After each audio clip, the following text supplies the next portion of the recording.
Today, a Redditor messed up by lying to a dog charity guy. We'll get into that in a bit, but first, today I messed up by almost being pew-pewed by German police. I, 43-year-old male, work as a live sound engineer. On this particular day, 8 years ago, my job was handing out microphones at the side of the stage. The ones we used that day were tiny mics attached to a metal tie clip and a little black radio transmitter the size of a pack of cigarettes to put in your pocket, connected with a thin 2-foot cable. My job included, but wasn't limited to, clipping microphones to the guest's lapel, assist with any questions or wishes, and advise my audio colleague on the soundboard. Clip 6 going on stage, clip 4 goes off, clip 7 is on Mr. So-and-so now, so he could turn them on and off accordingly. This particular event was very important. I don't remember exactly what the occasion was. Maybe Hamburg was chosen to host a sporting event, or a prestigious building was completed, or it might have been an award show. Important enough to have high-ranking politicians and celebrities there.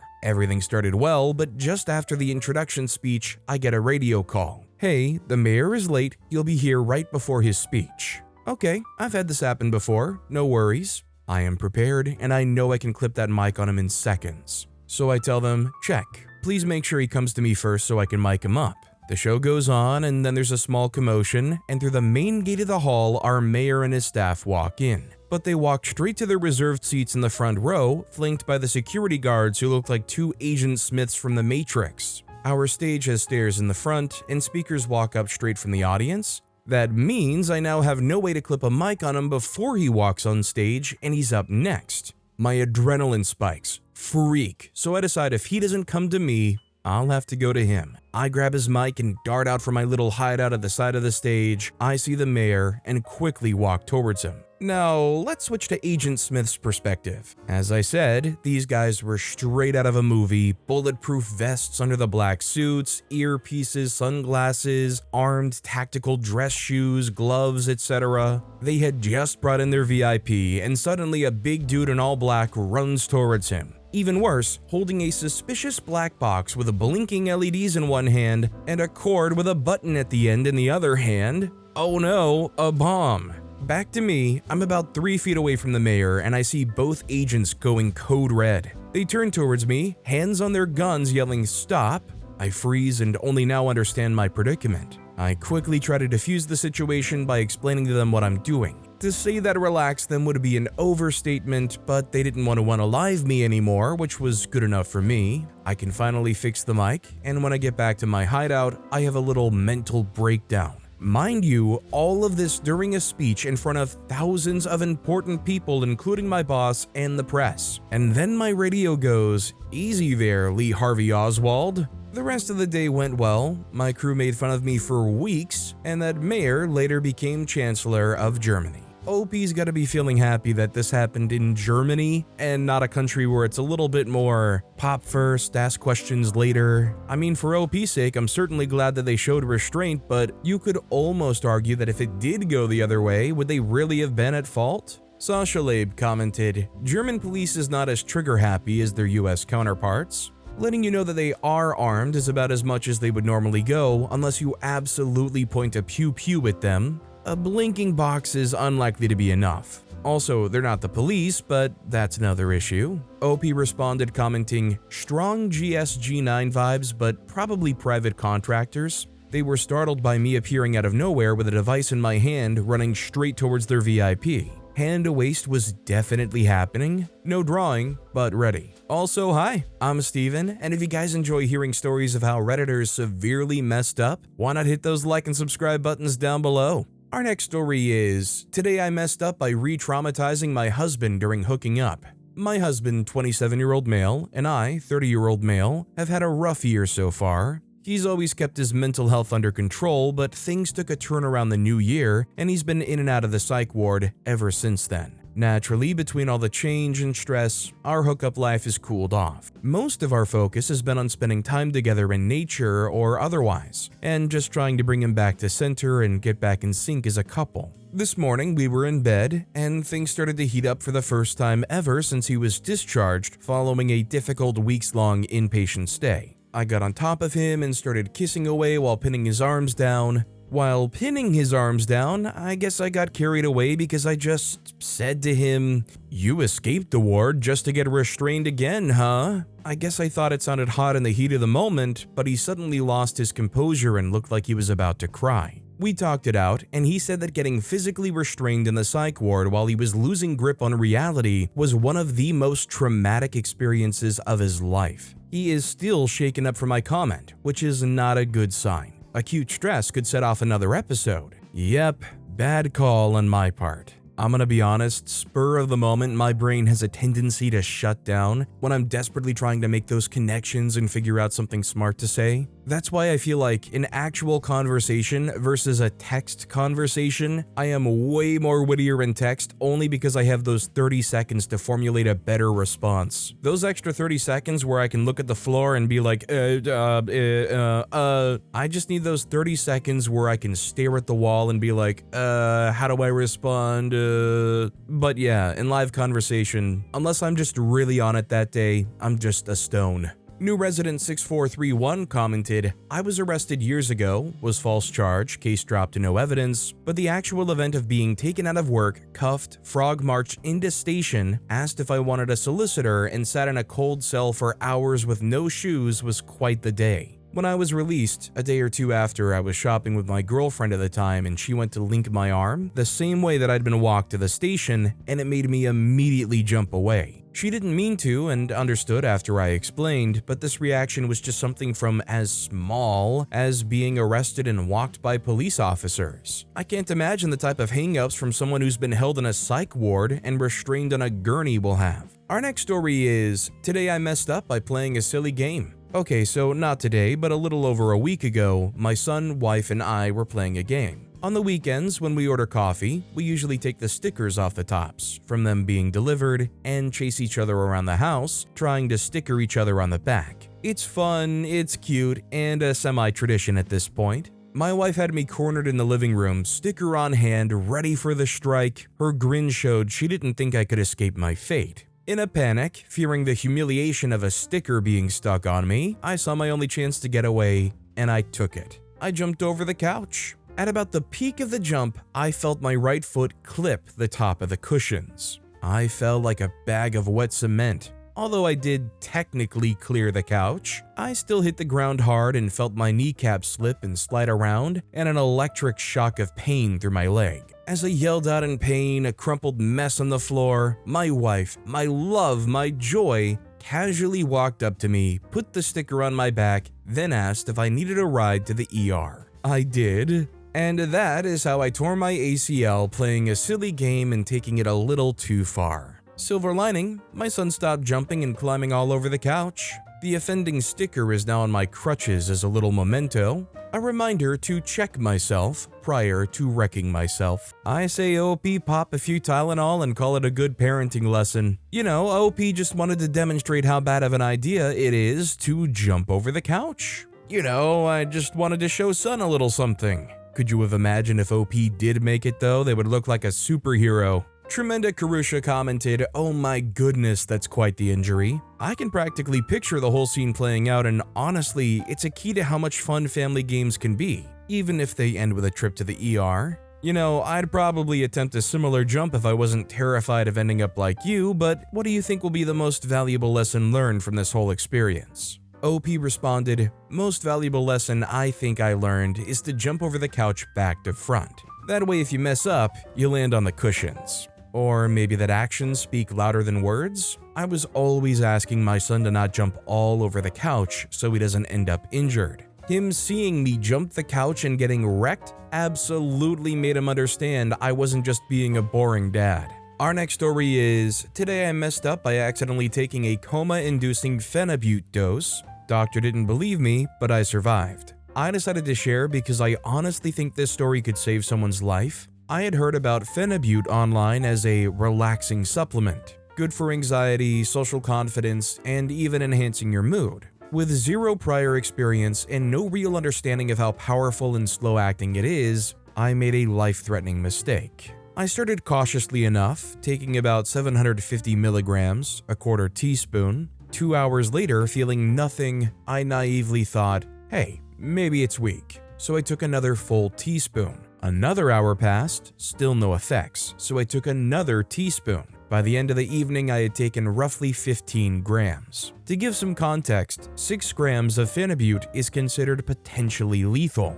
Taking 15 grams was unimaginably reckless. The nightmare begins. I don't even remember falling asleep. The next morning, I woke up confused, disoriented, with stuff scattered around my room. I realized with horror I had been in a complete disassociative blackout, moving around and interacting with things, yet completely unconscious mentally. Then came the true horror, extreme panic attacks lasting continuously for days, feeling like permanent brain damage had occurred, severe depression that was crushing and felt completely hopeless, parosmia. Every smell became a repulsive chemical stench, making eating impossible, constant skin tingling, feeling like electric currents running through me, visual distortions, subtle but disturbing, like shadows and patterns shifting slightly around me. I barely slept more than 4 hours each night, and falling asleep was incredibly difficult. Yet when I did sleep, I had hyper-realistic, vivid dreams, movie-like scenarios with full plots, dialogues, and incredibly detailed visuals. It felt as if I was living through elaborate, unsettling films every night. The hospital visit and doctor's reaction. On day 3, terrified that I had permanently destroyed my mind, I went to the hospital for help.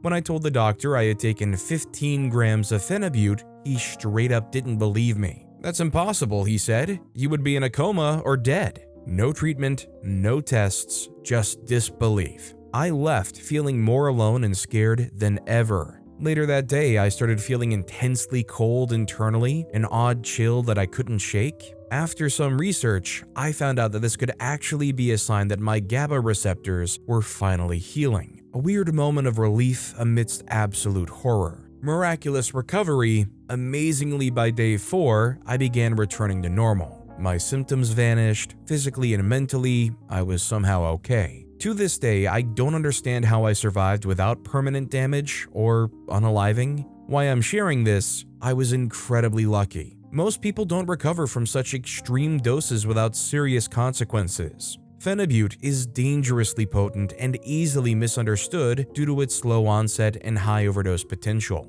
If you're ever tempted to try phenibut or something similar, start extremely low, 250 milligrams or less. Wait several hours before redosing it. It can take 3 to 5 hours to fully hit. Always use precise measurements, never eyeball doses. I truly hope the story might prevent even one person from experiencing the horror I endured. Please stay safe. I gotta be honest, I never in my life heard of phenibut, but I looked it up and it says it's a central nervous system depressant. You know, I just feel like if I were considering taking something like that, it would be like a last resort. And I don't say that to shame anybody who has or is considering it, it's just, I just couldn't bring myself to do so. Mr. Slida commented, "Almost 3 times what can be a lethal dose?" Not saying that it wasn't idiocy and that you were extremely lucky, but I would be curious to see a lab report of the purity. Cause dang, that is hefty. Our next story is, today I messed up by using a magic eraser to remove a bar stamp. So last night I went out to the bar, and as usual, once you pay the entrance fee, they give you a stamp to show you've already paid. I always put it below my palm on my wrist. Well, this morning I was taking a shower and was doing the usual by trying to rub it off with my hand, but that way always leaves some ink behind that will come off over the next couple days. I noticed that I'd left a Mr. Clean magic eraser in the shower from cleaning it the day prior and thought, hey, that'll get all the ink off quickly. And in my defense, it did remove all the ink with a bit of scrubbing, and I thought I was a genius. Well, after a few minutes after getting out of the shower, I felt a stinging pain on my wrist, and when I looked, a bright red rash had appeared that hurts to touch. I tried putting lotion on it, but hours later it's still very red. The skin is raised and anything that touches it stings. Update, 2 days later, the redness is gone and the spot is healing. The skin is rough with some tiny blood speckles. As others have said, it wasn't a rash. It was red because I sanded a thin layer off of my skin. Thanks for all the tips on how to remove stamp ink in the future. This story feels oddly relevant to me because I was planning to do a deep dive clean on my shower later. I just picked up some more melamine sponges, which is the generic name for Mr. Clean magic erasers. You can get essentially the same product in a 20 or 50 pack for the same price as the magic erasers. And I just vaguely remember being told it's a terrible idea to use it on yourself because from what I remember, a magic eraser is essentially like sanding whatever surface you're cleaning. It's got super fine pores on it or whatever that just could wreck skin. My other thought was, OP said that they just got done washing their shower with that magic eraser. What chemicals might they have used that they still had in the magic eraser when they scrubbed their arm? Our next story is, today I messed up by giving myself a Brazilian wax.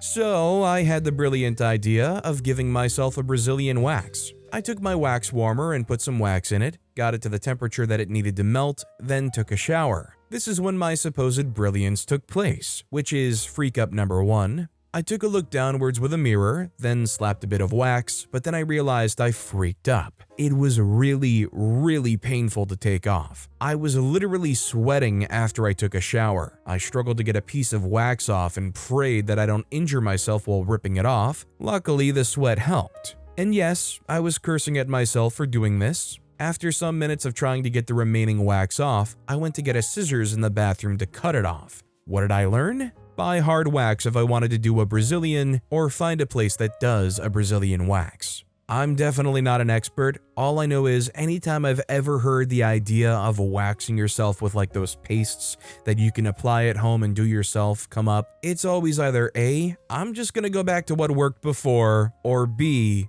I'm gonna go let a professional just do it. Violent Loss commented, I do my own. The type of wax 100% matters. Do small areas. It also helps to be flexible and have a large mirror. Shower after. I bought a very inexpensive wax warmer on Amazon and have saved hundreds if not thousands of dollars at this point. Good God, it's growing commented, what wax do you use and is it a hard wax? I had good luck the first time I ordered some random wax off Amazon, and then after that, no product I bought worked well enough to justify the pain and time it took. It seems to take an hour to do everything in small patches. Our next story is, today I messed up by wearing new shoes to a wedding and becoming an accidental sideshow. I went to a wedding 2 weeks ago, not super formal, but fancy enough that I wanted to wear something decent. I had just bought new dress shoes a few weeks ago, finally grabbed a nice pair since I'd won a jackpot on stake slots and figured, why not treat myself a bit? What I didn't do was break them in.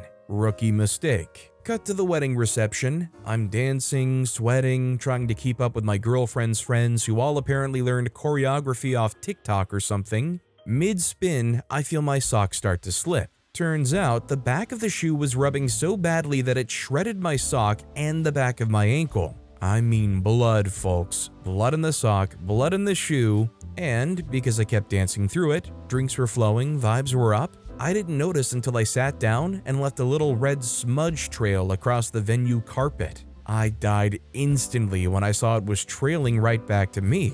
Luckily, the wedding was quite big, so not many people noticed, but those around me did. The bride actually came over to check if I was okay. I had to explain that no, I wasn't dying, I just didn't prep my shoes like a functioning adult. Is it just me, or do most people go through a similar-ish experience at one point or another? You get a new pair of shoes that you just love and you want to throw them on right away, but you plan poorly and you have a mile walk to do. Or you wear them on the one day you're going to Disneyland and you're going to be getting your 15,000 steps in. Your feet are either cramping or, like OP's, leaking all over the place. Midnight290 commented, wondering who I could tell this story to? I can relate. I was at a friend's retirement party this weekend with about 50 people. The house had multiple levels, so holding onto my martini glass in one hand and a plate of food in the other, I started down the small carpeted stairway that turned sharply midway and didn't have a handrail.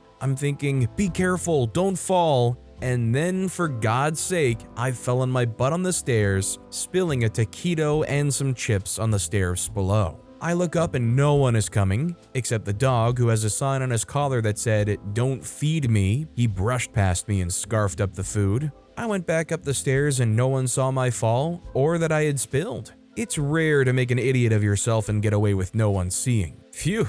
Our next story is, today I messed up by realizing something wholesome about my husband's family. We were attending a wedding reception today of my husband's cousin and his bride. My husband and cousin were very close growing up, almost like siblings. It was a lovely event held in the groom's brother's large garden. I had to step back inside to the kitchen for a bit to make a bottle for my baby, and in there sat what is probably best described as a group of Asian aunties. Anyone who's Asian or related to such aunties will know very well how judgmental and fitterless this brutal demographic can be, even the sweetest ones. This group included the groom's mother and aunts. I was trying my best to mind my own business, but overheard them discussing how plain the bride is. At first, I was really disheartened to hear these judgmental and superficial comments about a new family member as well. And the newlyweds obviously are very much in love and happy together. I wouldn't even call her plain, though I suppose the aunties were just proud of their son or nephew being handsome in comparison. Then I let my mind wander beyond that.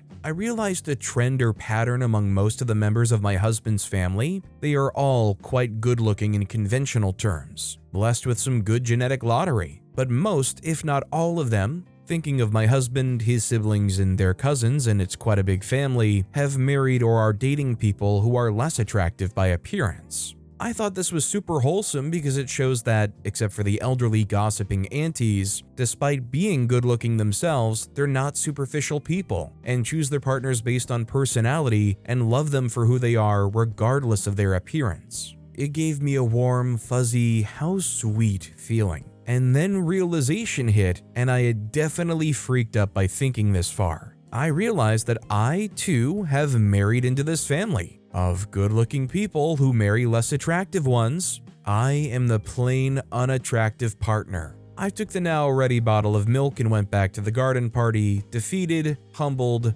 and newly self-aware of where I stand on the attractiveness scale. So all I can say is, OP didn't hear the aunties say that OP was plain, and even if OP observed a trend or a pattern, it's not a hard, fast rule. Honestly, I'm willing to bet that OP's one of those people that's like, I just realized that I must be the plain one. And then if you saw a picture of OP, they're probably like the most beautiful human being you've ever seen in your life. Fire CZ commented, all of this came from your own mind, not from the aunties, so let's wander one step further. You realize that your husband's family members are attractive. Well, they do share the gene pool, so should be obvious. You don't see that in their partners because, again, they don't share that gene pool that you find subconsciously attractive. So no, you can't grade yourself on the same scale you grade the others. You could ask your partner. If he sees the opposite trend, his family is unattractive, because that's what sharing genes does. For example, siblings don't usually find each other hot, and their partners as attractive, as they probably share some traits that his bloodline's nature demands. Not being attractive can't fall there by definition.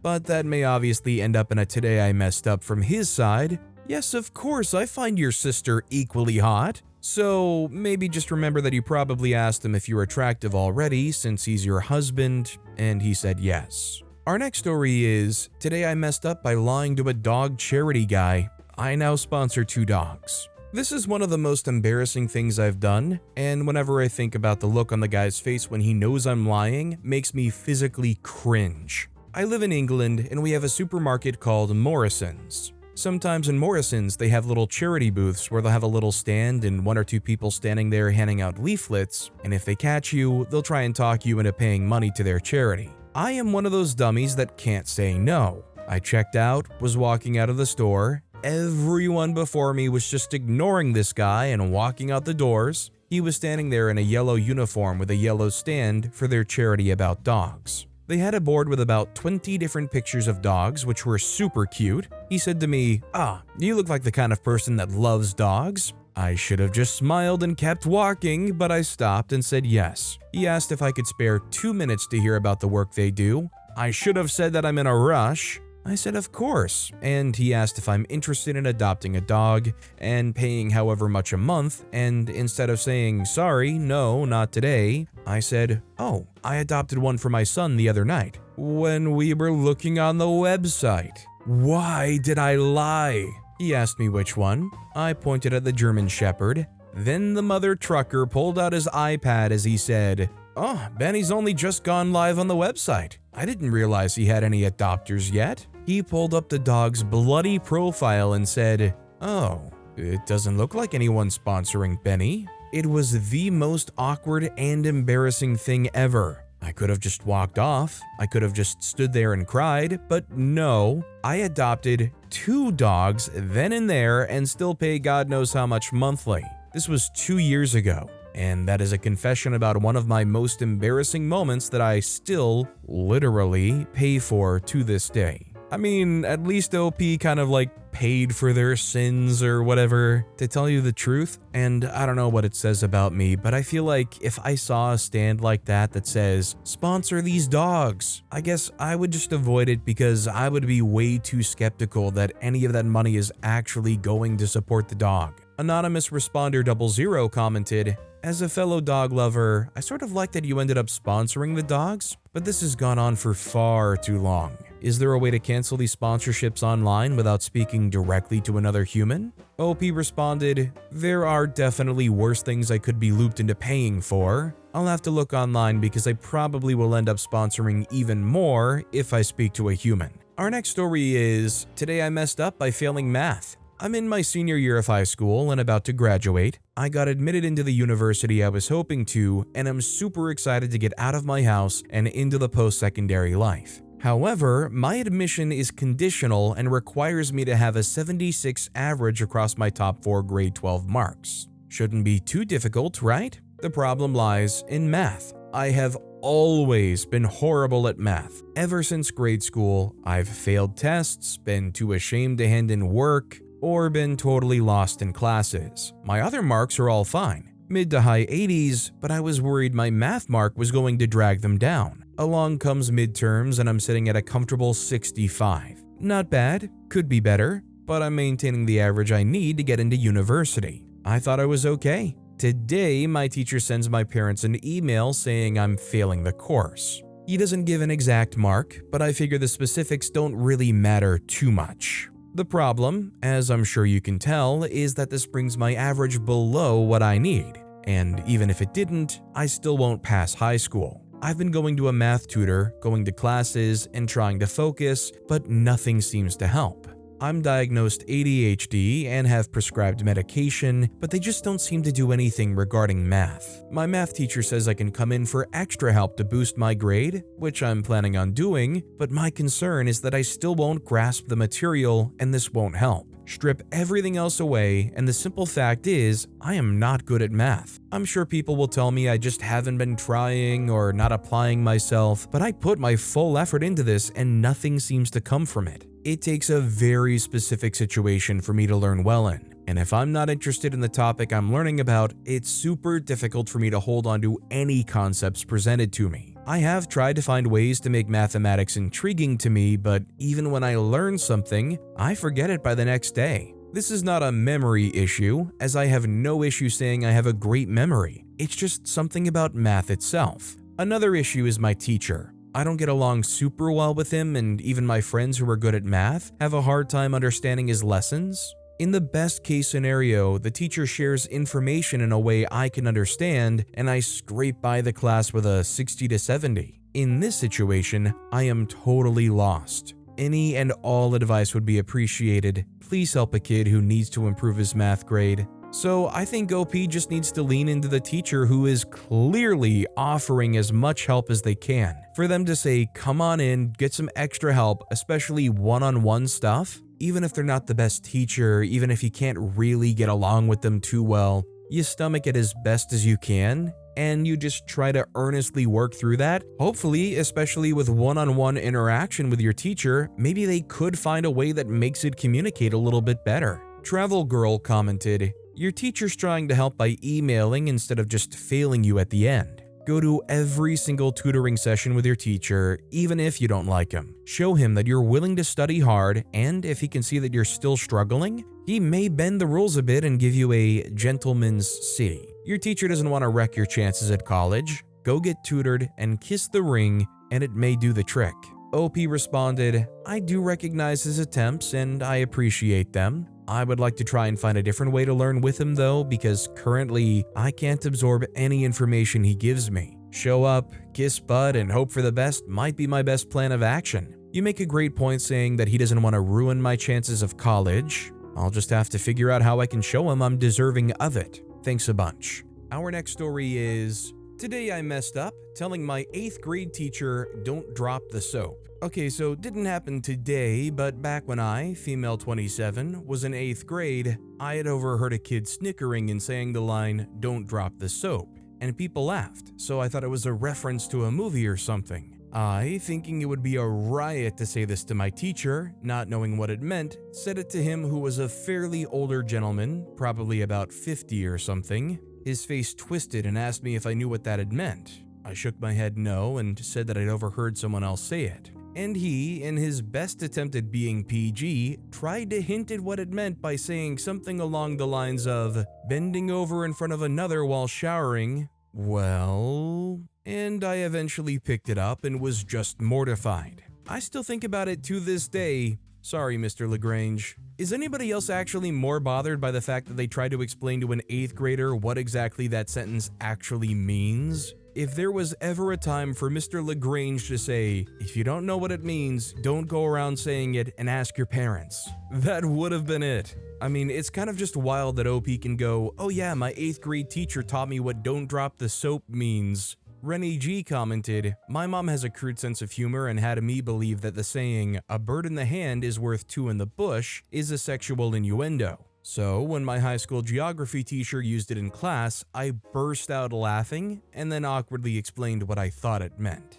That said, our next story is, today I messed up by wearing my AirPods to a job interview and forgetting they had a mic. This happened a couple of days ago and I'm still cringing thinking about it. I had a Zoom interview for a remote position. It was full-time, had benefits, seemed like a solid opportunity, so I actually took the time to prepare. Had my notes, practiced my answers, even changed into a decent shirt. Pajama pants still made the cut though. So I'm sitting there waiting for the host to join, and I've got my AirPods in like always. Didn't even think twice. Zoom said, waiting for hosts, so I figured I had a minute to relax. And for some reason I started talking to myself out loud. Not loud, just kind of mumbling pep talk stuff like, okay, just be normal, you got this, don't ramble, smile, pretend like you have it together. Then I muttered, you're not a mess, you just look like one right now. And that's when I heard it. Hey, we can hear you by the way. No rush though. Turns out the interviewer had joined silently and Zoom defaulted to my AirPods mic. So I'd been broadcasting my little self-deprecating pep talk straight into the meeting. I froze, couldn't even think of a recovery, just awkwardly laughed, turned on my camera, and tried to power through like nothing happened. Interview went okay, I think, but now the HR guy definitely knows I'm running mostly on vibes and caffeine. I feel like if this happens to you, all you can do is just own it and realize it's kind of funny. And in a way, I feel like it may be even like an endearing thing. OP didn't say anything like brutal or obviously like a reason they wouldn't want to hire the guy. It was just a little bit of human reassurance. Fingerlickin' FC commented, if I was interviewing someone, this happened at the beginning, and they were able to pull it together and deliver a decent performance, I would consider it a plus. Shows resiliency or something. Our next story is, today I messed up by forgetting to access work platform for 2 years. Been at the company for 2+ years with access to web apps. My initial training was a disaster due to busy or unhelpful colleagues.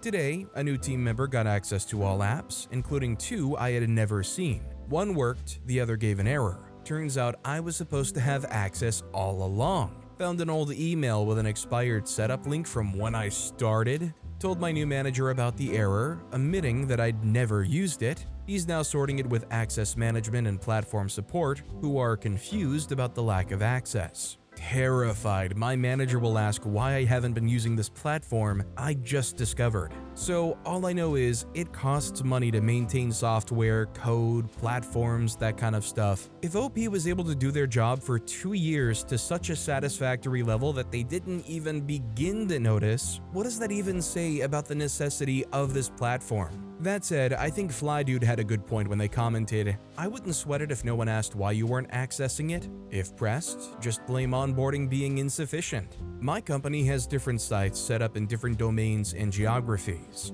They don't talk to each other aside from validation of login credentials, but some of them make you inactive if you don't hit that domain once every 2 weeks. Sites like the expense reporting system typically only need access to it once per month when the corporate card statement drops. It's a pain with IT to get the accounts unlocked, but password not reset for these specific domains. No one knows or cares if I don't access them recently aside from finance if I become latent with expense closeouts. Our next story is, today I messed up by trying to do the right thing at work and accidentally making things worse. So this happened earlier this week, and I'm still getting crap from my coworkers for it, but here we go. I work in a medium-sized office where things are generally chill, but we've got this unspoken vibe of don't rock the boat. One of my coworkers, let's call him Jake, has a habit of loudly talking over people in meetings, like blatantly steamrolling quieter folks and taking credit for ideas. It's been happening for a while, but I always figured it wasn't my place to step in. Well, this time during a team call, he completely shut down another colleague, who's new and was clearly nervous, and repeated her idea a few minutes later like it was his own.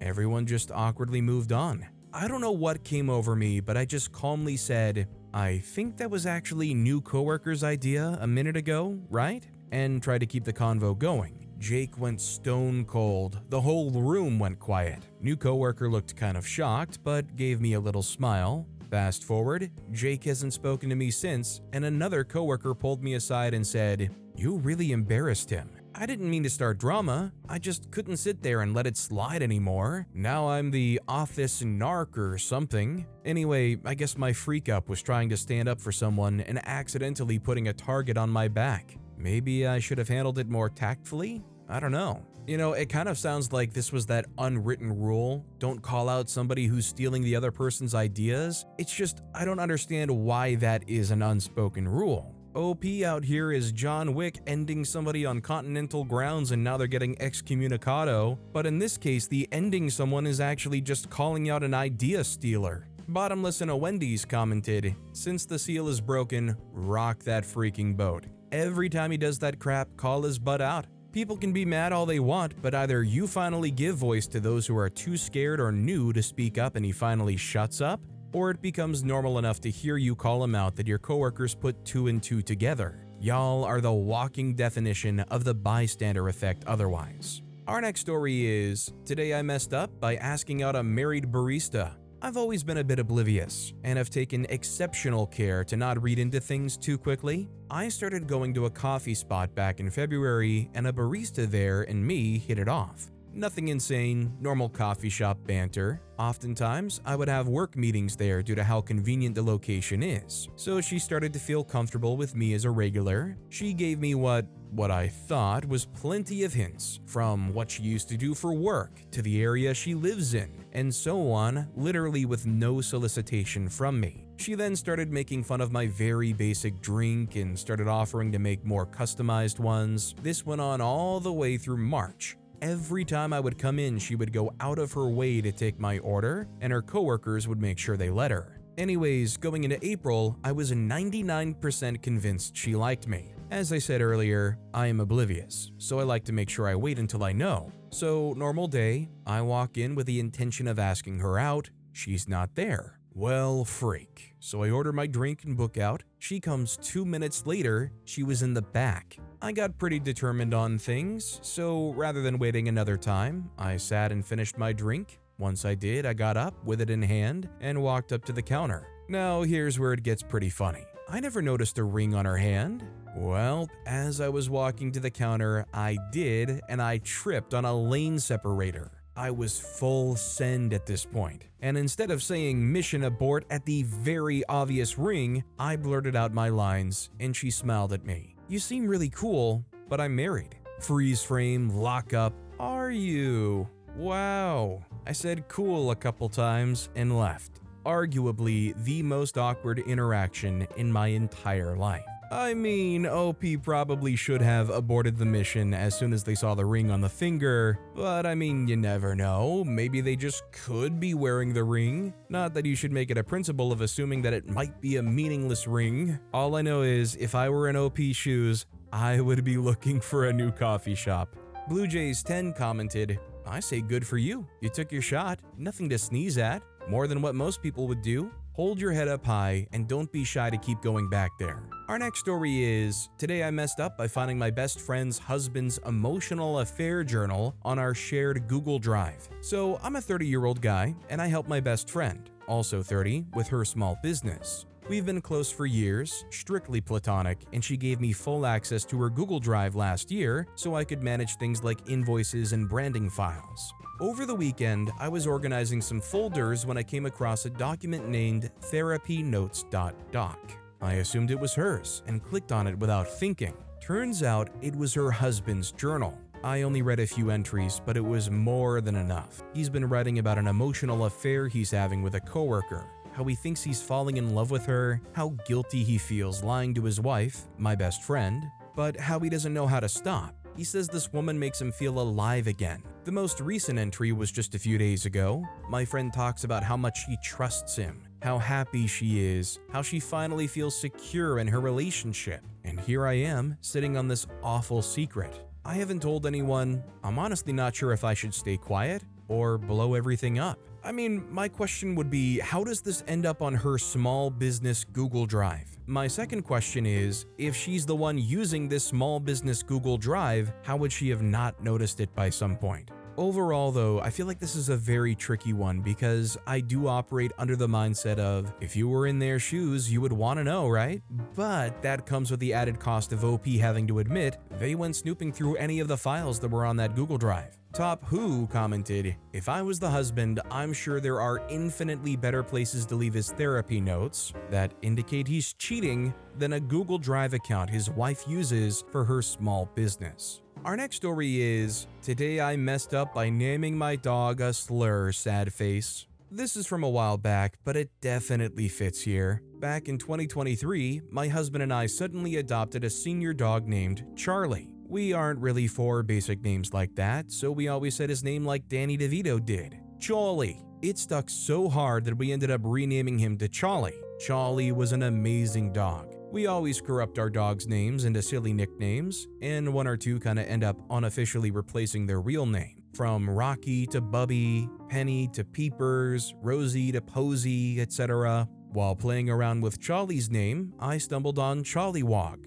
like Pollywog, another name for tadpoles, and of course, while playing around with that, I shortened it. Instead of Chollywog or Pollywog, dropping the first half and just leaving the WOG. Come here, name, who's my little namey man? And boy howdy, he loved it. It fit him so well, he was just that name. I think the logic was that it sounded like wonky or soggy, which he definitely was. This went on for too long until I casually mentioned it at Sunday dinner with my family, when my brother gives me a weird look and informs me that it's a slur for Indian people. I was crushed. Thankfully, I never put this name into writing aside from messaging my husband. I feel awful, but the name fits so perfectly in my ignorant little world. Perhaps I'm awful, but I still refer to him as that name when talking about him to my husband. We only had him for a year, but he was the specialest dog I've ever had. I miss my Charlie. So I just want to clarify, I guess I'm very uncultured. I haven't heard of this before either. Hopefully I made it clear by my dancing around it that I didn't even really want to directly even read it or say it, let alone do something that would actually make somebody upset hearing the story. Moldy Sponge gave some clarity commenting, not sure how the slur is used in other countries, but in Australia, it's historically used to refer to people from Mediterranean and sometimes Middle Eastern descent, not Indians. Our next story is, today I messed up by being blind. A few days ago, I was feeling a bit peckish after working during a weekend, so I decided to treat myself to some takeout. Splurged on the order a bit, left instructions to leave it at the door, since with my headphones I can't hear crap, and finalized it, now gotta wait. Some time passes, roughly 20 minutes, and I get a notification that the driver delivered my food. I get off my desk to go grab it, mouth salivating from the sheer excitement as I open the door and can't see my food. I check if I put the right address on my phone, check. I go down to the building entrance to see if he understood it as leave it in front of the building entrance. Again, nothing. Climb up to my neighbor's to see if it's there. Freak all. At this point, I come back inside and order again after requesting a refund through an AI chatbot, which immediately refunded me, changed the note to hand deliver it, and keep an active eye on the route. I open the door to my second order after 15 to 20 minutes, the guy hands it over, and at that point, I notice in the corner of my eye, blended in with the white marble steps and a white plastic bag, my first order in all its glory. Some poor delivery driver probably got chewed up by having my blind butt leave a negative review while stuffing my face with 2 chicken and pizza dough orders. I gotta be honest, this is one of those situations that if it were to happen to me, I would have that little devil and angel on both shoulders. The little angel on one shoulder would be telling me, "Oh, we feel so bad about this, it's almost worth trying to see if we can take it back." The devil on the other shoulder would be going, "The fees on these delivery apps are so insane and the food is already marked up to begin with. It's just nice to get a major win against them for once." Codfish Cake commented, "Not as bad as my story. I was having a terrible day, no excuse, just working from home and everything with work was going wrong. I order DoorDash, comes around 6 p.m., 2 to 3 hours after ordering, and I'm like, what? I never got my food." I check the app, and sure enough, it was delivered, so I check the doors and whatnot. I get ticked, get a refund, order again. This time, it never gets picked up from the place. I'm double ticked. I order once more, and now 6 hours after I ordered, I finally get some food. I put it on the counter, and then I notice a paper bag on the counter. What?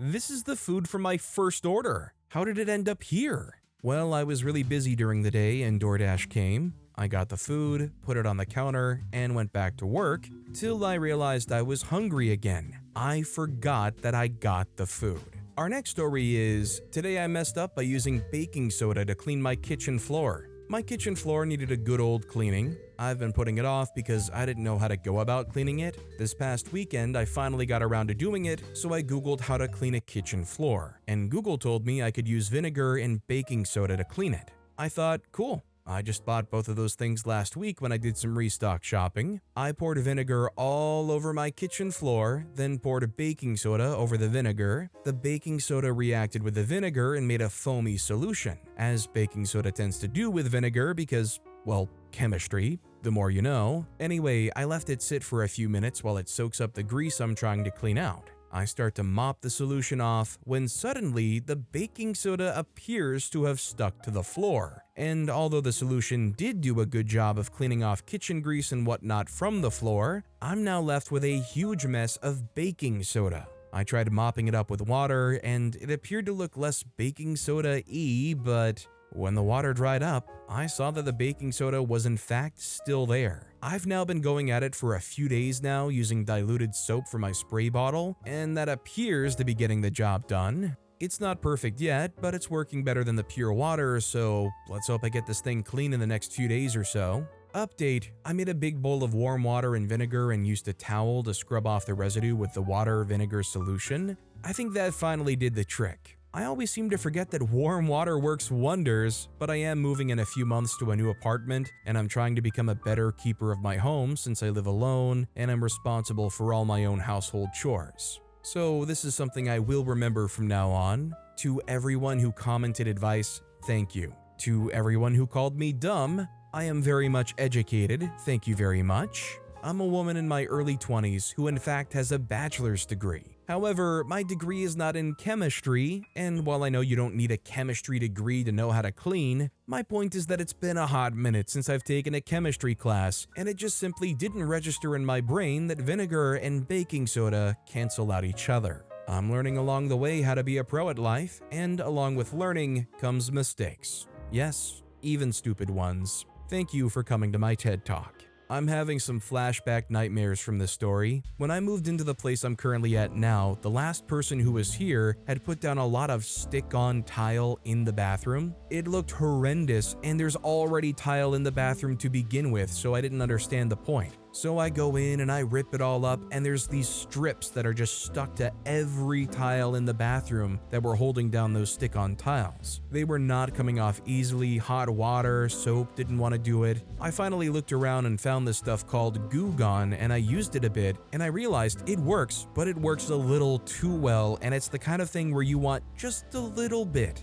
I mean, I was going over the floor with towels, paper towels, trying to get this thing cleaned up, and no matter what I did, for a long while, it was like my bathroom floor was just oiled up like a bowling lane, and your shoes would stick to the floor for a while. It was like a curling of the monkey's paw. It helped me get that sticky crap up off the floor, and it looks good, but now it's equally slippery and completely sticky still. Flugul Binder commented, "The best thing I found for a greasy floor is actually dish soap. Since it's made to remove grease from pots and pans, it works great on floors too." Khaleesi commented, "This is the best advice. A few drops of dish soap in a bucket of water, or even just a cheap multi-surface cleaner. Use it to mop, or if you don't have a mop, use a sponge or washcloth. If a floor is really dirty, a plastic push broom is good for scrubbing. There's no tricks or secret hacks to cleaning. People overcomplicate it. This advice is for non-wood, non-carpet kitchen floors." Our next story is, today I messed up by trying to flirt with a guy at the gym and ended up in a full-blown CPR situation.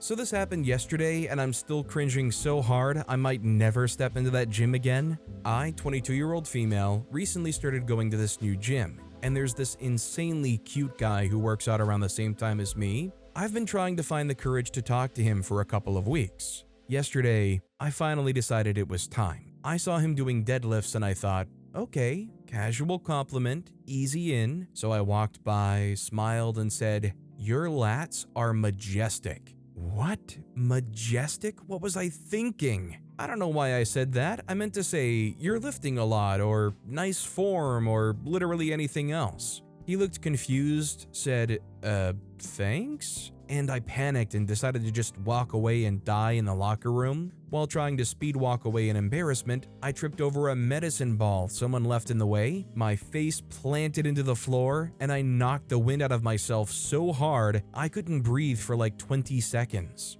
A trainer saw it happen, thought I was having a heart attack, and started actual CPR protocol before I could wheeze out, "I'm fine." That same cute guy helped hold my legs up while I got oxygen. Pretty sure I died inside. Anyway, now I'm the CPR girl at the gym, and yes, I still plan to go back. I cannot. So I feel like at that point, you are at the lowest of lows that you have no other option than to stand up and say, "Wanna get a coffee sometime?" If that guy who came over and held your legs up, he didn't have to do that, said no at that point, really, how much worse does that even make the whole thing? The way OP acted, it might as well have been like he said no to begin with anyways. Our next story is, today I messed up update, didn't realize I have a master's degree. Hello everyone. A few days ago, I posted about how it took me 5 years to notice that what I thought was a master's diploma was actually just a specialization, and my university didn't actually have any record of me finishing the degree. Some of you asked for an update, so here it is. First of all, I want to thank you all for the comments on my original post. I tried my best to keep up with them, but I have to admit I didn't expect my post to get so much attention. Once again, sorry for the mobile formatting.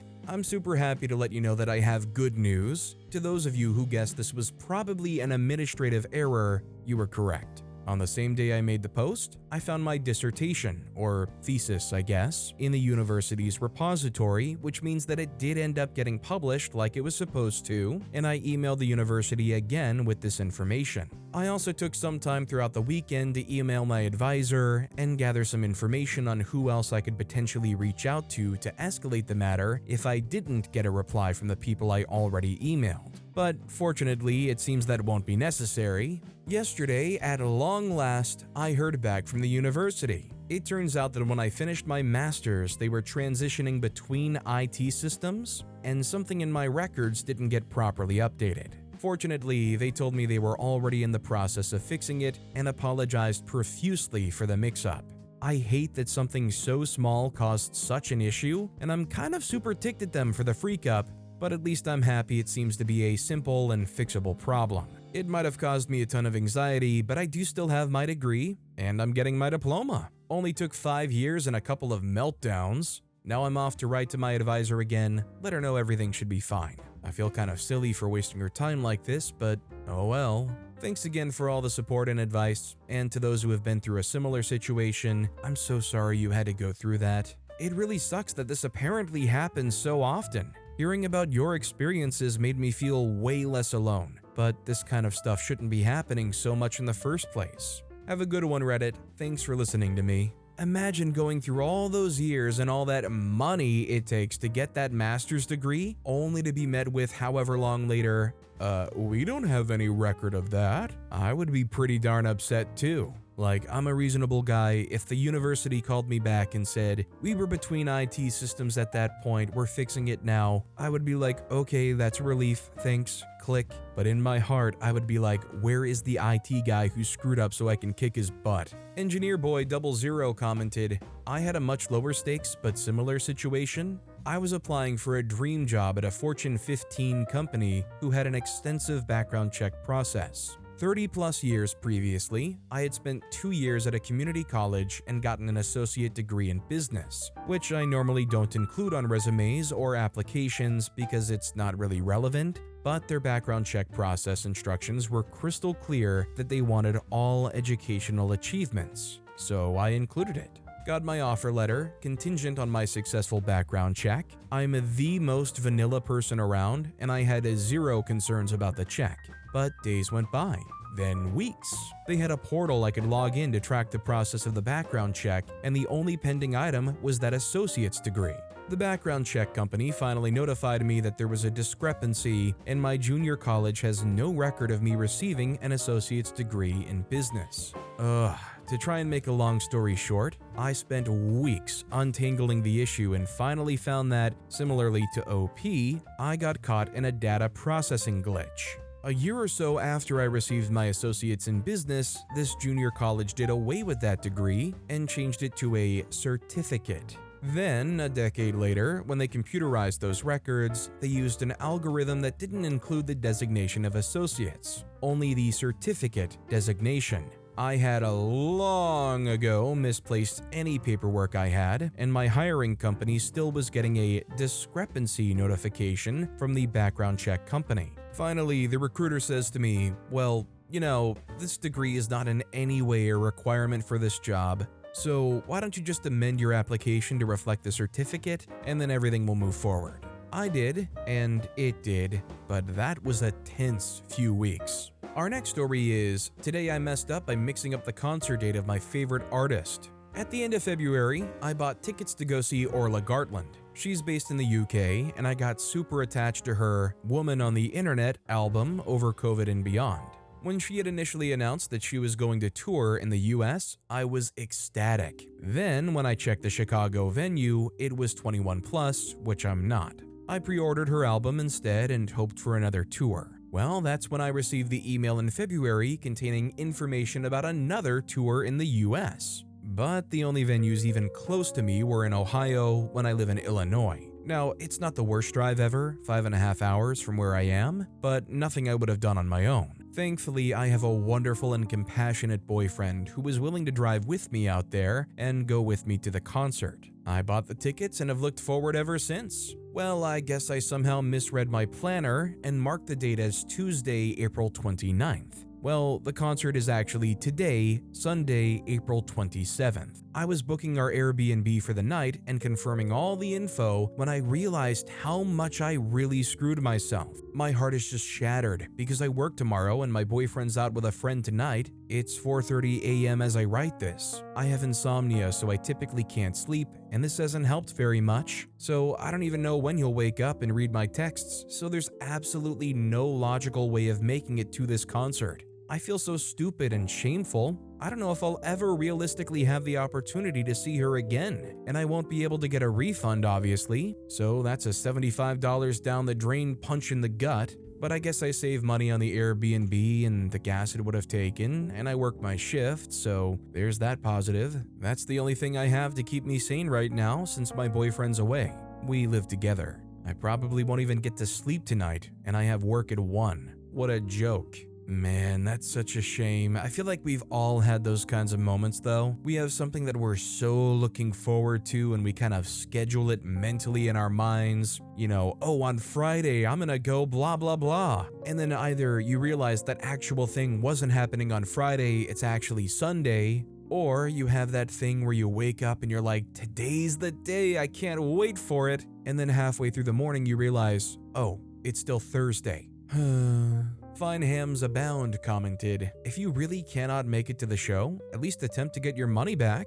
It'll depend entirely on the venue, but say something like your car broke down or your accommodations canceled. Lots of places say no refunds, but will still be chill about one depending on circumstances and how polite you are when emailing. There are always exceptions. Worst case, you're still out of the money, but best case, they'll be able to see your tickets weren't scanned. I work with live events, and more specifically this exact sort of thing. It is literally always worth a shot, even if they do just stand firm on a no refund policy. But with that being said, that's all the time we have for today. Now, if you want to hear another absolutely crazy story of how a Redditor messed up, check out that video on the left. Or if you missed my latest video, check out that video on the right. That said, I'll see you all next time with some more stories.